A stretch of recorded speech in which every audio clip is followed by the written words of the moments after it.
Today we're going to be using the cubic equation of state to plot isotherms of the specific volume versus the pressure of a pure substance, in our case liquid. So, to get started with that in Python, we are going to obviously begin by importing numpy as np. Yep, there we go. Obviously, that's the first thing you want to do for any kind of, yes, I know what numpy is, thank you. You don't have to make that go away. So the next thing we're going to do is we're going to import system because we are going to be using Carlos's chem tools again for this project like we did the last one. So what we're going to do is we're going to do !git clone and then do a depth of 1 that tells it how recently it needs to pull the page, and I already have that copied in my clipboard, so we'll just paste that on in.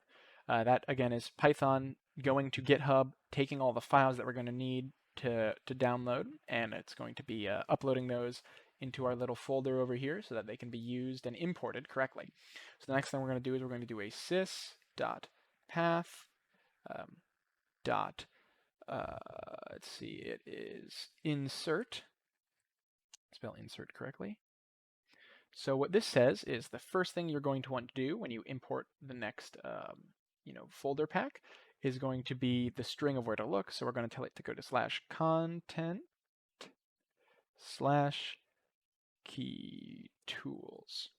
So this is saying, hey, go to this content folder, which is this folder right here, and look for the folder named chemtools, and that's what you're going to want to use. And then after that, we can tell it to, we're going to tell it to,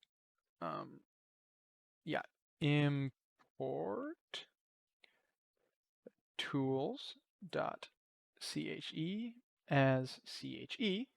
So that will do that. No, not class method, che. So that will pull the tools and then use it as tools. And I think that's everything we're going to need for that. And then finally, the thing we're going to do is we are going to, scooch the camera up a little bit. The final thing we're going to do is we're going to import Plotly, because obviously we're going to need to be graphing these isotherms. So obviously if we don't have Plotly, it will be pretty difficult to plot anything.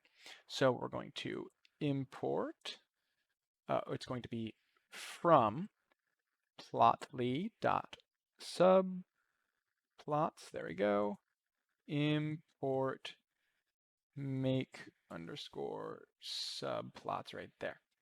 So, and then for my own personal taste, we're going to import plotly.io as PIO.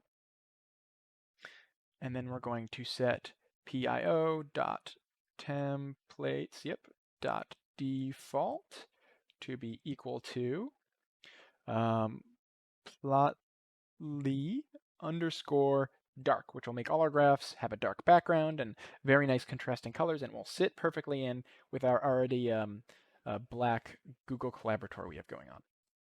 So let's run these, and everything should, cloning chem tools, unpacking, the import went correctly, and we're all good. So to test that, we can see right here that P is going to be the name of our object. We're going to say P is equal to che.props, and the properties are going to be of water. Run that, we should have no problem. That warning is just telling us that we don't have a GPU attached, which since we're running on Google Collaboratory, that's to be expected. And now if I were to say P dot, and if I were to say, there we go, here are all the properties right here, the heat of vaporizations, everything looks good. So that's working. The other thing we're going to do is specify the constant R, the gas constant, which is equal to 8.314 joules per mole. Oh, that's supposed to be a comment. There we go.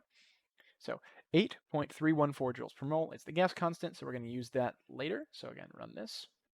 Okay, so to get started with the actual cubic equation of state, obviously if we were to write that out, we could. However, all of those constants and coefficients we have in there, obviously we don't have them plugged into a formula, so writing the formula straight out would not be very helpful. So the first thing we're going to do is we're going to import, and I say import because you'll see why in a second, we're going to import all of those constants. Now, instead of directly importing it like we do with chem tools, we're going to put that in its own function and then call that function whenever we're going to need those variables. So that way it's a bit more prepackaged and contained easily. So instead of having to copy and paste all of ours or reference it globally throughout the whole thing, we can just plop the function in there and be on our way. So we're going to make a new function that we're going to define as ABES because it's going to be spitting out the functions AB, which is of course the attraction constant, B, the excluded volume, epsilon and sigma, which both are indicative of which function we're using, which type of cubic equation of state, like the van der Waals or the Srk, which is the model that we're going to be using for this specific run. So we're going to take A, B, E, and S, and just make that a function, and obviously it's going to return A, B, E, and S. So what exactly are A, B, E, and S? Well, again, those constants depend on which type of cubic equation of state we're using. So thankfully, right here in this note window, I have Carlos's list of the different, down here, the different assignments and the different variables that we're going to need. There's sigma and epsilon, as well as some others that are important for each equation of state. So VDW right there is the van der Waals equation. And the one that we're going to be focusing on primarily is the Srk equation right here. So as you can see, A right here is a function of the reduced temperature, Tr, which is again the current temperature divided by the critical temperature, and that's omega. So we're just going to call this W. W is a measureness of how round or non-round a molecule is. More round molecules will tend to interfere with each other less. But more oblong molecules will obviously have a greater exerted effect on each other as they pass each other by, and greater intermolecular forces will affect obviously the experienced attraction between gas molecules, since we are no longer talking about ideal gases with these cubic equations of states. So sigma and epsilon are pretty easy. They're right here. So obviously for van der Waals, they're both 0, and for Srk, sigma is 1 and epsilon is 0. So what we're going to do in here is now there are two ways we can go about this. We could either use an if statement that says if the equation of state is equal to van der Waals equation, use both of them 0, else use 1 for epsilon and 0 again for sigma. Or did I get that backwards? Yes, 1 for sigma, but 0 for epsilon either way. Or we could do it another way, which is what we're going to do, which is to use dictionaries. Now, dictionaries are like lists in that they're sets of multiple variables. However, instead of just being a list of several numbers or entries in that list, they exist in pairs. So there's a key pair and a value pair. So a key can reference a value, so that way we can keep track of everything. So as an example, we'll start with epsilon. So epsilon, we'll set this equal to a dictionary. Now dictionaries are marked with those little squiggly brackets right here. And what this says is that if we can set it to be, see, van der Waals will do VDW is colon corresponding to the value 0. So this just right here says if you're using the van der Waals equation, epsilon and sigma are both 0, so epsilon is equal to 0. However, if we're talking about the Srk equation of state, that's the Srk is the key for this part of the dictionary, we're also going to be use 0. And then I don't know why that's all the way down there. Cap that off there. So that tells us our dictionary, our epsilon, is going to be a compilation of all of the epsilons for every equation of state. Specifically, we'll only be doing these two because obviously you can just throw them all in there if you wanted to, but since we'll be using Srk and VDW is a good example of how to use dictionaries, we'll just be doing the two of them. So epsilon right here, as we have it written right now, is defined as every single value of epsilon corresponding to its matching key in an equation. So the van der Waals key is set to equal the equation of epsilon in the van der Waals equation, and the Srk key is set to equal the value of epsilon in the Srk equation. Now, obviously, for both of these, there's 0. However, if we copy it and do the same thing for S, to delete tab S, obviously the Srk has a value of 1. So what this says is when Srk, when we call S, oh man, this thing's being finicky right now. There you go. Nope. No, I want you to go there. Line up, please. Thank you. So, it's really being finicky, and it's quite getting on my nerves. There we go. Okay, now it's all lined up. So this says this dictionary, this sigma is now a compilation of the value of sigma for the van der Waals equation and the value of sigma for the Srk equation. Now the question is, if epsilon and sigma are defined as a dictionary of every single one of their values, how do we actually get a specific value out? And this goes back to the syntax for using dictionaries. When you're talking about a dictionary, you can reference it by notating the dictionary, or obviously if you're using it as the name of a variable, e, and then we'll do it down here for an example. You would notate that as E, and in the same way you list an index for a list, you would list the key, and it will draw the associated number or whatever value is associated with that key. So if I were to say E of VDW and evaluate that, it would give me 0. If I were to say S of VDW, it would also appropriately give me a 0. However, if I were to say give me the S corresponding to the key Srk, it would give me a 1.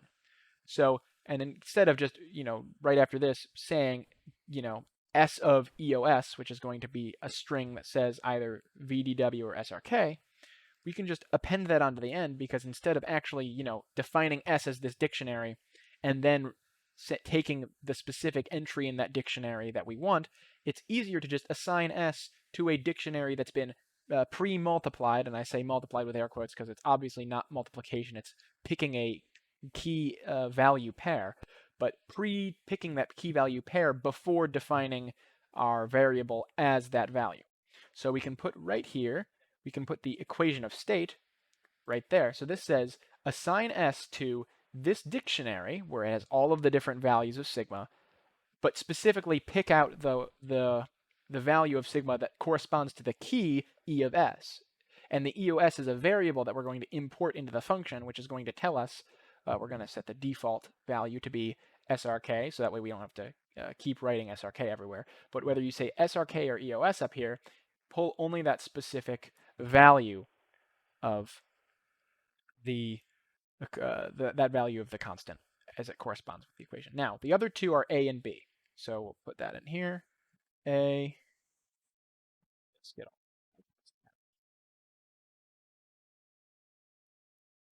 Anyway, so A, and down here, B. So what are A and B equal to? Well, that's going to depend on their different equations. See, in van der Waals, A is just equal to 1. However, in the Srk, A is equal to the function of Srk based on, again, the reduced temperature and W, which if we scroll up, I think up here we go. A of t is a function of, there we go. This is A as just a function of Tc, and this one is the A as a function of Tc and omega. So it just kind of compounds into each other. Where is A of t as a function of omega? Here we go. ART as A as a function of Tr and omega is right here for the Srk. So we're just going to put this in straight away, and we're going to also have to reference omega. Now omega is also thankfully included in CHE tools. So what we're going to do is we're going to just copy this down for A and reference omega from CHE tools in there. So we're going to remember this is kind of a complicated thing. So 1 plus A is equal to, oh, this is not A, by the way. This is going to be alpha right now. A is a component that contains alpha. So alpha is this right here, this function of omega and this function right here. This is going to be alpha. And then A is going to be as a function of this right here. So A is going to be equal to 1 plus parentheses 0.480, 1 plus parentheses 0.480. That's going to be plus 1.574 plus 1.574 times, that's going to be the P dot, is it W? I think it's P dot W. So we're going to take P dot W right there, which again describes the eccentricity of our molecules, which again in this case is water. So this is going to pull up the eccentricity of water molecules, and from there it's going to multiply that by 1.574, and then we're going to continue on with our equation. It's going to be minus 0.176 pW squared. So minus 0.176 times P dot W squared. And to make sure it squares P dot W before it multiplies them, we're going to add an extra little parentheses there. I think it just deleted one of my parentheses to add a parentheses, which doesn't really make much sense, but that's fine. So that's PW squared. And then we're going to multiply that by 1 minus the reduced temperatures. So divide this whole thing, or we're going to, wait, was that multiply? Yes, multiply it by 1 minus reduced temperatures. So this times parentheses 1 minus TR is going to be what we're going to use to notate reduced temperature. That's going to be to the 0.5 power. That's the half power. And all of that, including the 1 plus, is all going to be squared. So we're going to put a parentheses around this, and close that there, and say square that. So this is our alpha right here. So this alpha is used right here in the function a of t. You can see there's an a and there's the alpha. That's the difference in the subscripts. It's a little hard to tell, especially when it's kind of small on the monitor, but that's a of t, and this is alpha of temperature reduced and omega w right there. So we're going to continue on with this. So that's that solved for our function of a of t. The other things we're going to need are, we have sigma and epsilon for both of them. For van der Waals, this is always just going to be equal to 1. So what we can do is we can say alpha, we're actually going to define you as a dictionary. And we're going to, set alpha is equal to a dictionary of, we're going to cut and paste this in here for Srk. So the Srk version is going to be equal to this, right? Make sure these parentheses are closed correctly. 1 plus all of this junk, and all of, including the 1 plus, has been squared. Yes, so the 1 plus has been squared. And the next thing we're going to do is we're going to say VDW, and that's just going to be equal to 1. So again, the alpha for Srk is this big kind of monstrosity, and this is for VDW, it's a 1. Now, again, this is underlined in red because we haven't yet defined T of R. So T of R is equal to, well, what's the T reduced? Well, that's just equal to the temperature that the substance is currently at divided by the critical temperature. So since, again, we're doing this all for water, we're going to do P dot, and the critical temperature is TC, I believe. Or is it TC? I know it's the critical temperature is something. T.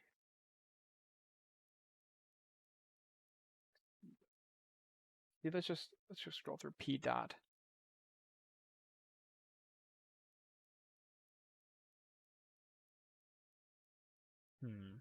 It's not providing me with P, like the P dot W kind of thing. P dot, there we go, here's what we wanted. TC right there. I don't know, it was refusing to give me P of TC. That was strange. So now this is underlined in red. That means we don't have a temperature, and the temperature we're going to want to get from outside this function. So we're going to also call the temperature, and just to have a default, we're going to set default equal to 298. And this is obviously going to be in Kelvin. So this equals right here again means it's a default value. So if we don't input a temperature, it's going to assume it's at 298. So it will calculate the reduced value now. So continuing, we have alpha right here. VDW, that's fine, is 1. Yeah, is that not fine? Is that not okay? Really is not liking this for some reason. We're just gonna hope it's okay and move on. So we have this is sorted out for Srk and VW, epsilon and sigma. So now we have omega psi. So these two functions, again, these two constants differ between the van der Waals and Srk functions. So we're gonna have to put those in with dictionary notation as well. So we're gonna do omega. So let's just do it here. Oh, no caps lock is on. Omega is going to be equal to another dictionary. VDW, van der Waals equation, has an omega of 1/8. So we'll just do 1 divided by 8. And the Srk equation has quite a long decimal string. but that's totally fine. Srk is equal to 0.08664. So we're going to do 0.08664, and that's all well and good and dandy. And we're going to, again, tell it to take the version of omega that corresponds with the EOS. And then we go back and do the exact same thing again for psi is equal to, for van der Waals, it is going to be 27/64. So VDW, I said VDW and typed it backwards. VDW is equal to 27/64. And the corresponding SRK is going to be 27/64.42748. 0.42748. So there we go. Those are our psi omega. And all of these variables have been placed in here according to their different equations, van der Waals and Srk equation. So all is well and good. So now that we have all of these equation-dependent constants, we can actually go and calculate actual alpha and beta.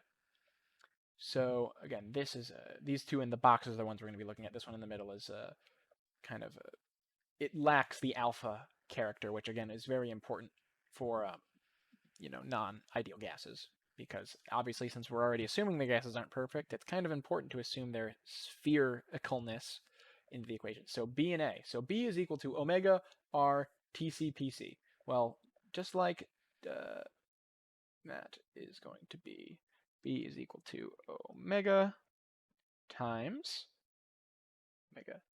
R, which we've already defined globally, times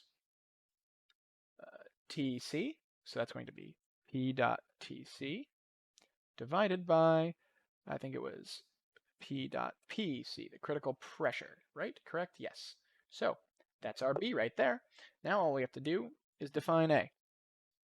So A is going to be equal to, alpha is equal to psi, again, times alpha, which we've just calculated. So we have psi times alpha times, what else do we have in there? R squared and TC squared. So R to the power of 2 times P dot TC power of 2, just to make sure that I think that's all correct. And then finally, we'll put this in parentheses since there's a division right next to it, just to make sure that it knows P dot TC is the thing being squared. And finally, we're going to divide that by P of C. So that's P is the properties of water and critical pressure right there. So all things being equal, this should define correctly. It's saying there's invalid syntax here. Srk, no quick fixes.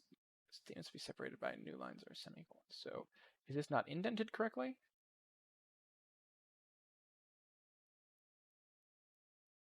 What is, oh, is it because I put a space there and it doesn't like the space?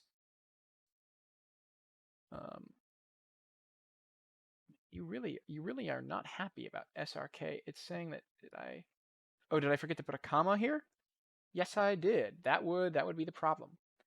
Okay, so I was gonna say, I guess it's really not happy. Okay, that's fine. And then I probably also here forgot to put a comma as well. That is easy fix. Okay, so we have now defined our function, define a, b, e, and s, to give us our a, b, e, and s depending on which function we're using. So for example, if we said a, b, e of s, and we said give us it at 350 Kelvin, and we didn't specify which with our default value, that would mean our Srk is going to be our equation. It's going to A, B, E, and S for dictionary and dictionary. So there's an issue calling one of the dictionaries in here, which is probably going to be alpha if I had to guess, because oh, I didn't call psi. That's the issue. EOS right there. Glad I caught that as well. Redefine that function, rerun it. Still an issue. I probably did the same thing with alpha. Yes, I did. So I forgot to add the EOS specifier, which again says, out of this dictionary, only assign to the variable that is the name of the name of the coefficient. Only assign to that variable the coefficient that corresponds with the equation of state that we've entered. Now that I've fixed that error, it should work cleanly. Yes. So we get our A, B, E, and S. Our A is 0.897. Our B is 2.1 to the times 10 to the negative fifth.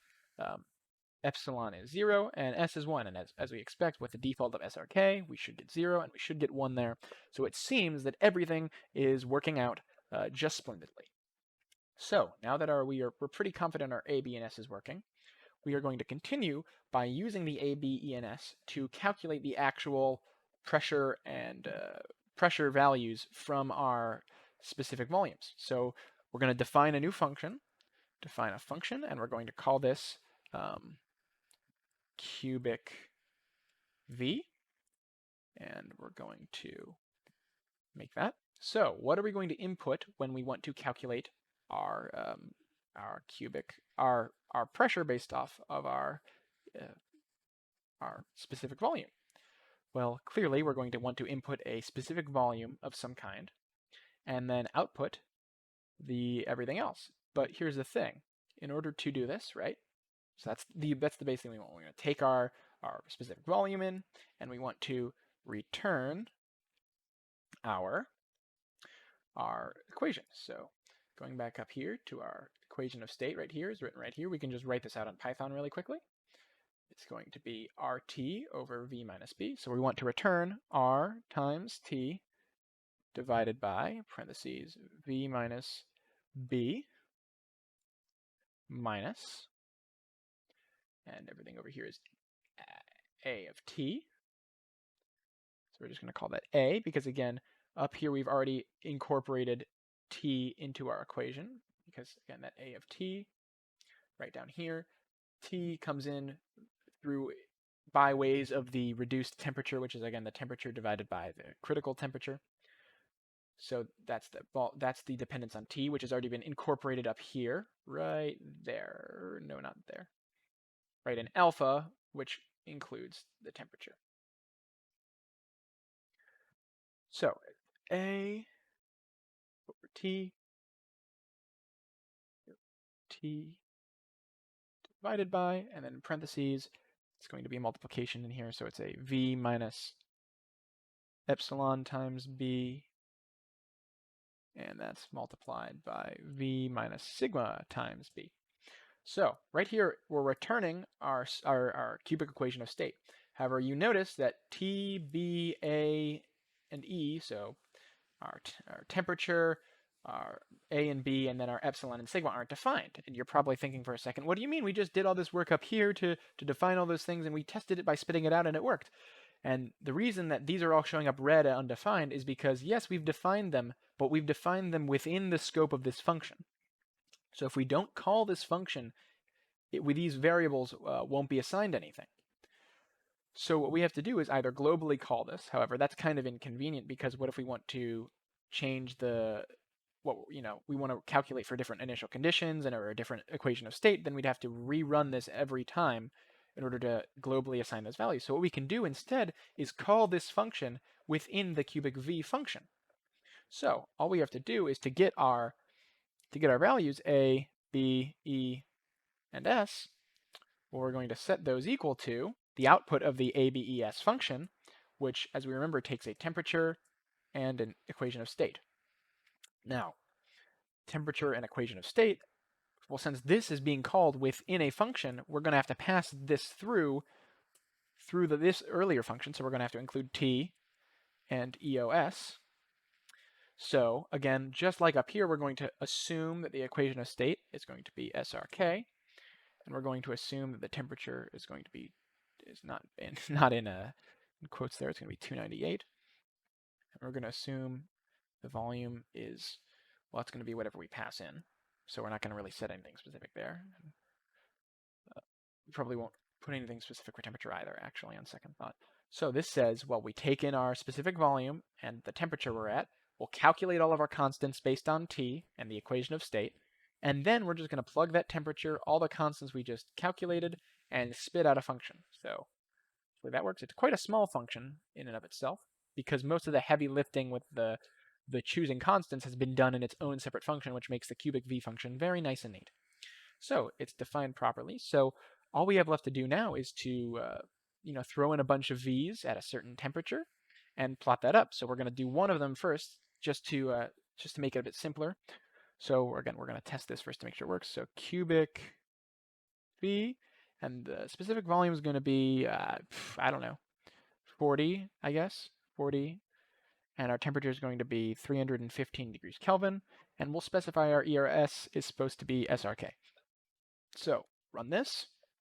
So it says at a volume of 40 meters, at 40, I guess it would be, it's the opposite of density. So instead of mole per meter cubed, it's meter cubed per mole. So at 40 meters cubed per mole, and at 315 degrees Kelvin, it has a pressure of 65.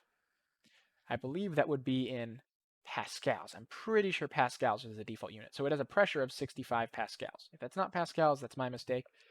But since it's all going to be going on a graph and the numbers are going to be absurdly large, at that point it honestly does not matter what units it is. But since I'm assuming we're using metric units because it's, joules per mole and all of that, I'm assuming it's going to be, V is meters, is meters cubed per kilogram or per mole. I'm going to assume that's in pascals. So anyway, our cubic V function seems to be working, so that's great. So how do we continue to plot them? Well, obviously, if we're making a graph, we're going to be needing to use, we're going to call it fig1 is equal to make underscore subplots. And then we're going to do fig1 dot add underscore scatter. And then we're going to input everything we're going to need. So we have an X, we're going to have a Y, then we're going to have a name, right? Name is equal to, we'll have this be equal to,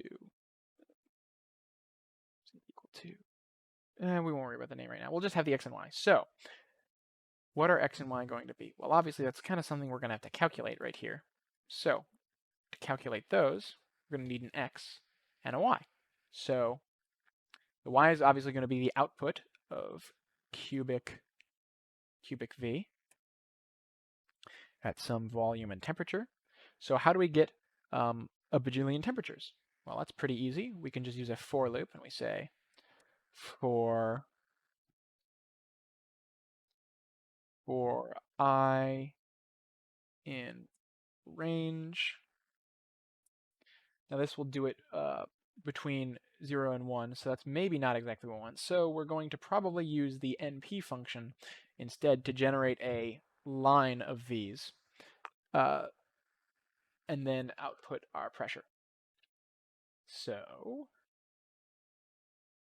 yeah, honestly, maybe we should redefine this as cubic P because, what we're outputting is the pressure and not, it's taking in the specific volume. So we're gonna call it cubic P just to make it a bit more easy. So we're going to do we're going to call this V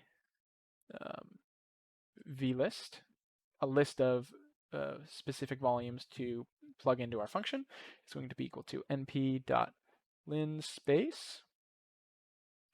And it's going to be from, we'll say, we can't use 0, so we'll say from 0.1 to, I don't know, say 100. And we'll do that, we'll split that into 101, 101 data points. So that'll be our list of V's.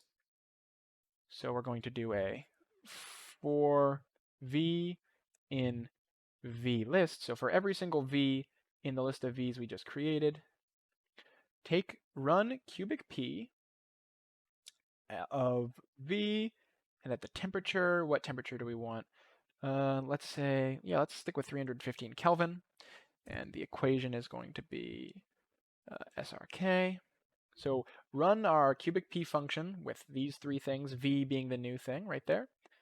And we're going to, before that, we're going to make one called pressure underscore list. And that's just going to be equal to an empty array. And we're going to say,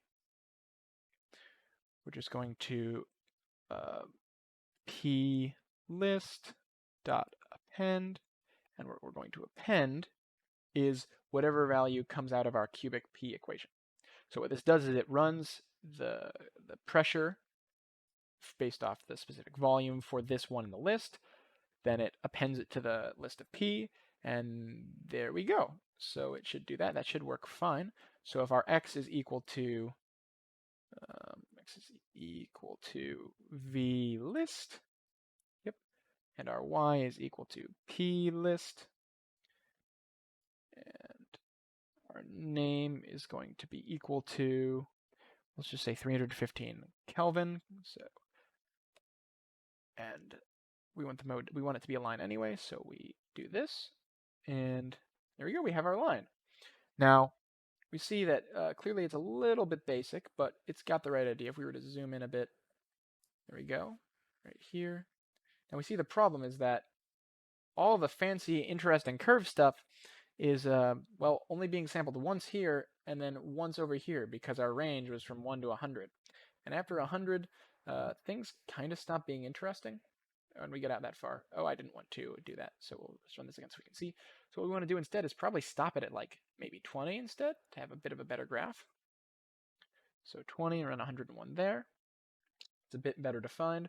Honestly, all the exciting stuff is still happening definitely before 4. So if we cut it to 4 there, split into 101. There we go. That's a much smoother curve. Even still, anything past 2 isn't all that interesting, so we can cut it down again. And the other question is, well, 25,000 is a pretty high pressure, but we want to have a full range isotherm. So maybe we get this a little lower. We do 0.0001 right there. Okay, I guess that was a little too small because it went negative. So I don't think that's particularly good. So maybe let's chop one of those off right there. Maybe that'll fix it. There we go. Okay, so now we're into the millions. Obviously, that's a bit of a sharp point right there. But again, even still, with all that in comparison, 2 is still a bit much. So the question is, we could just keep doing this back and forth forever and ever. But however, like that wouldn't look very cool. So how can we do this in a way so that it will kind of scale it to a version that actually is both legible and gives us good information about what's going on in here?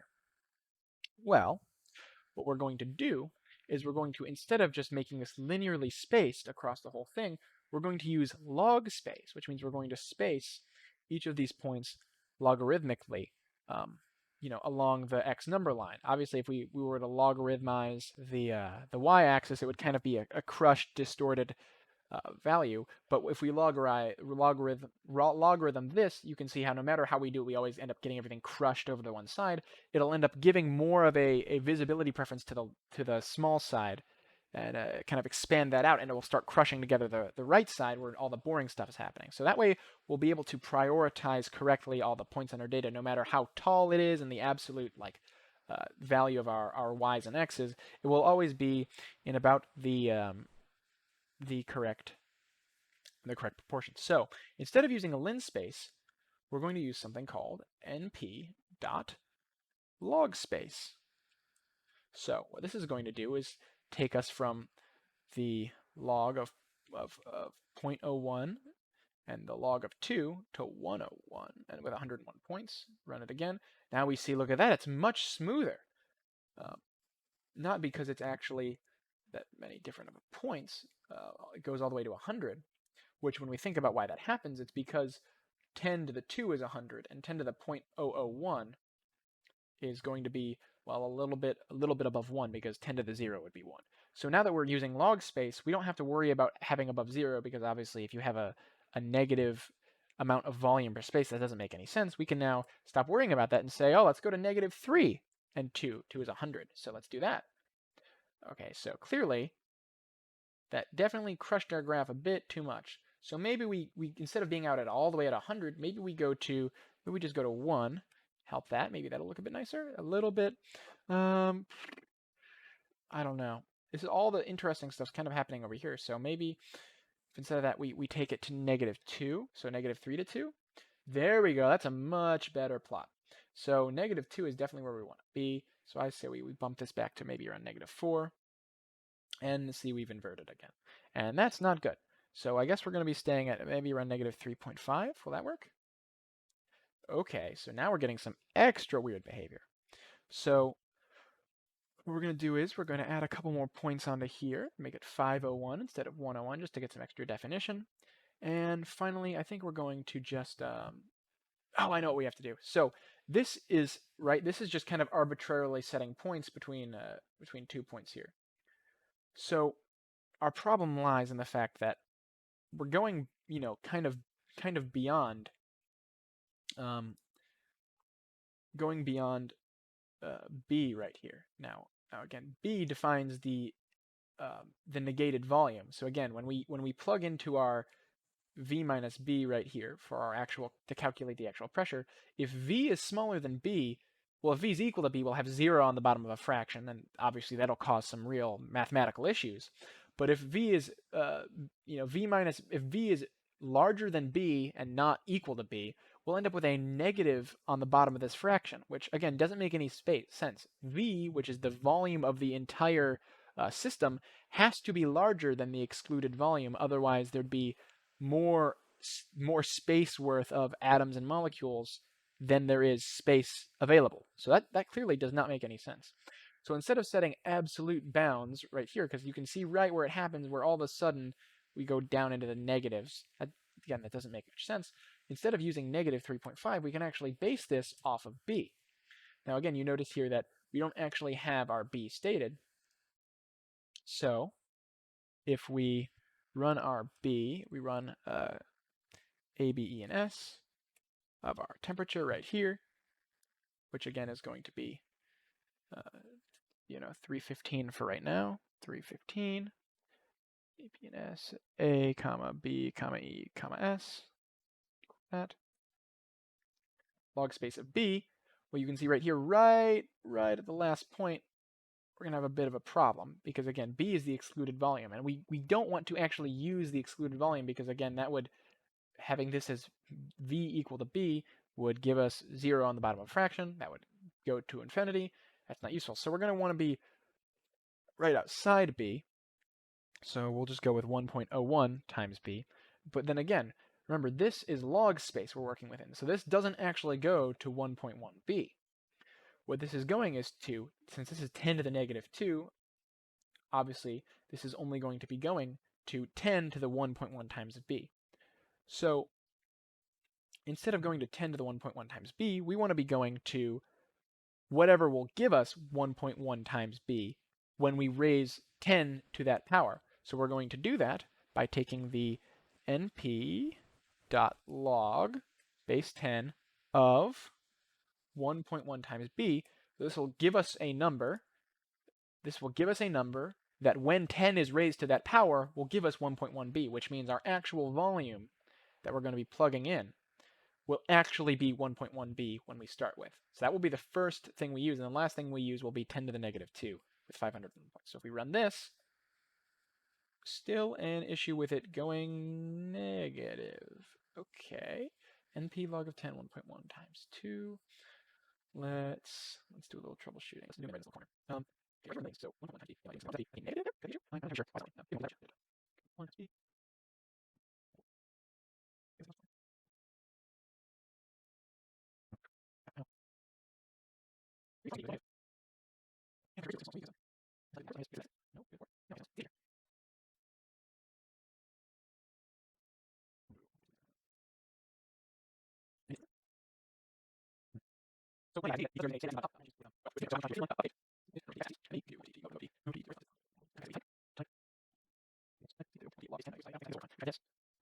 Negative plug. Do I maybe have a negative sign mistake somewhere around here?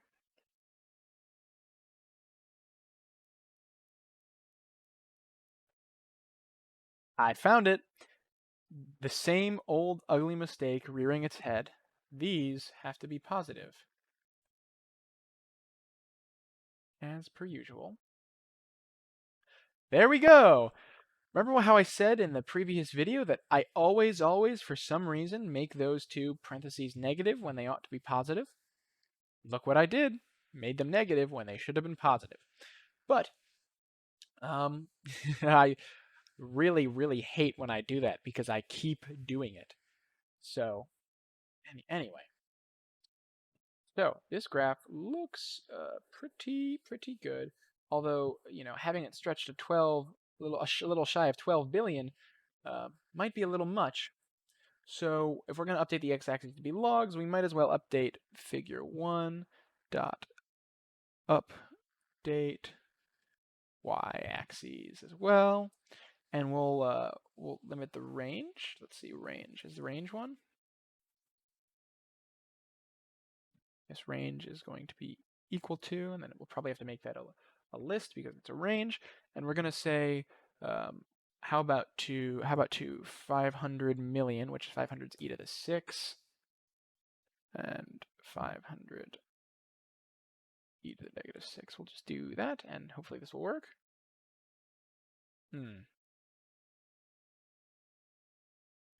Okay, so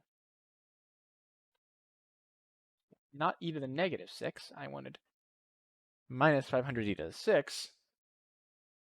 There we go. Okay. Why is the... Oh, it's because I have it. So I plotted it upside down. Again, bit of a silly right there. But there we go. Okay, so now here we have our isotherm. Maybe 500 million. It's a bit tight, but it is whatever it is. So this is our graph of our isotherm, and the name is supposed to be equal to 315 Kelvin. It didn't do that. Is it not name? Is it title? It's probably title, isn't it? No, it's not title either. Okay, what are the options? I know it's name. Name is not title. It is. Yeah, name. I tried name before. I don't know why it wasn't working. Very strange. I don't see its name over there, but maybe that's because we only have one of them. So the question now is, this is our singular isotherm. How do we get a bunch of them for a bunch of different temperatures? Well, that's easy. Instead of locking in 315 right here, all we have to do is to set that to T, right?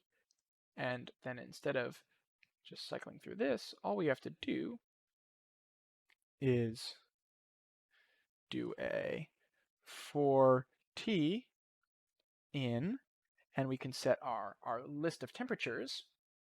So we'll do an np.linspace right here, and we'll say from the temperature 200 Kelvin to the temperature 500 Kelvin with increments of 25 Kelvin.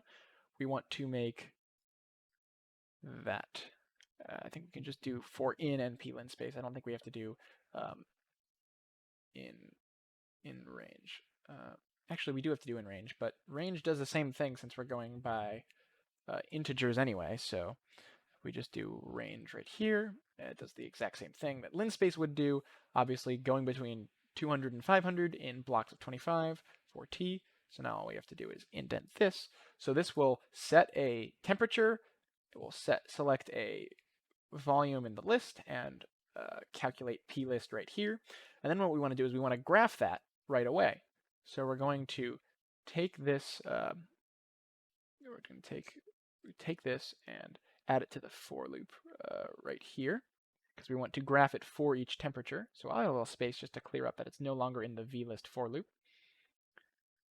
There we go. So this will do, obviously we have to make figure 1 exist above that. We're also going to have to, every time we finish the temperature, we're going to have to clear the P list. So to clear the P list, append all the P list for all of the V's, plot the P list and the V list, and then go again at a new temperature.